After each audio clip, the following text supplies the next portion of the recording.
You ever had one of those days, or maybe one of those weeks, where you just feel like you've short-circuited? One minute you're going, and the next, everything just shuts down. That feeling of being completely burnt out? Well, author Tom Pizzio has this amazing way of thinking about it, and it all starts with something that might be sitting on your kitchen counter right now. It all begins with this. So Pizzio tells the story about his trusty old air fryer. And it wasn't a slow decline, with weird noises or funny smells. Nope. One moment it was heating up just fine, and the next, pop. A total final short circuit. It was just done. So let's really set the scene here. He calls this the air fryer incident, and I want you to picture the absolute chaos of the Black Friday shopping rush. You're surrounded by deals, there's this pressure to buy, and right in that moment of peak craziness, this reliable kitchen gadget just gives up the ghost. Now, Pizzio explains that he tried all the usual tricks, right? You unplug it, you wait a minute, you plug it back in, you hope for some kind of miracle, but nothing. It was a complete and total short circuit. There was no fixing it, no magic reset button. It was destined for the curb, totally beyond repair. The only thing left to do was get a new one. And this, right here, is where the whole thing just clicks into place. This little kitchen appliance disaster got him thinking, what happens when we short circuit? Because let's be honest, this story isn't really about an air fryer at all, is it? The connection he makes is so powerful. We experience the exact same thing. We hit a wall, we get completely overwhelmed, totally exhausted, and just burnt out. It's a mental short circuit, an emotional one, even a spiritual one, where our own internal systems just feel like they've gone offline. But here is the massive, crucial difference. When an appliance breaks, you can just toss it and buy a new one. Easy. But when we short circuit, well, replacement isn't exactly an option, is it? So this is the whole point. We have to learn how to repair and how to reset ourselves. Okay, so if we can't just be replaced, what's the answer? Pizzio argues that it's not about some quick fix or just pushing through it.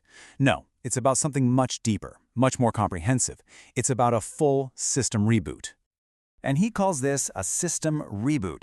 Now, this isn't just about taking a nap or a single day off and calling it good. It's a holistic approach, a total reset for your mind, your body, and your soul. And the goal is to come back online not just working again, but actually stronger and clearer than you were before. So how do we actually do this? This sounds great, but what are the steps? Well, Pizzio offers this really practical toolkit for our personal system reboot, and it's all focused on 3 core areas: mind, body, and soul. All right, first up, the mind. A mental reset really means giving your brain a break from the constant storm of information. That could be a digital detox, just unplugging from all the screens to quiet that external noise and let your own thoughts settle down. Or it could be journaling, which is such a powerful way to get all those anxieties out of your head and onto paper so you can actually look at them. And hey, even just getting lost in a good book can be a fantastic reset. Next, let's talk about the body. Because our physical and mental health are so deeply connected, a reboot here could mean a really tough workout to burn off all that stress and release those feel-good endorphins. Or it could be something much gentler, like a long, slow stretch to release all that tension you're holding. And you can't forget the fundamentals. A solid night's sleep is literally when your body does its most important repair work. And sometimes, just getting outside for some fresh air and a walk can completely change your state of mind. And finally, the soul.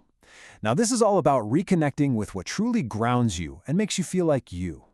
For some people, that's quiet moments of meditation to calm everything down. For others, it's putting on that one playlist that just settles your spirit. Or maybe it's spending time in nature, which is scientifically proven to restore our focus. Or, maybe it's the most powerful tool we have, having a real, deep conversation with people who lift you up and remind you exactly who you are. So let's tie all of this together. Why go through this whole reboot process? The ultimate goal here is about so much more than just feeling less tired. It's about being able to get back out there and truly walk your path.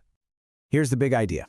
The goal of a reboot isn't just about recovery. It's about resetting your entire system so that you can, as Pizzio says, run clear again. It's about clearing out all the static and all the noise so you have the energy and the clarity to walk your own unique path with real, genuine purpose. And that brings the question right back to you. Look, we all short circuit. It's going to happen sooner or later. The key isn't trying to avoid it forever, but knowing how to respond when it does. So what's in your toolkit? When you feel that burnout coming, what does your personal system reboot look like? Because ultimately, that's what this is all about. It's about taking the time you need to reset, to repair, and to come back stronger so that you are ready, able, and excited to walk your path.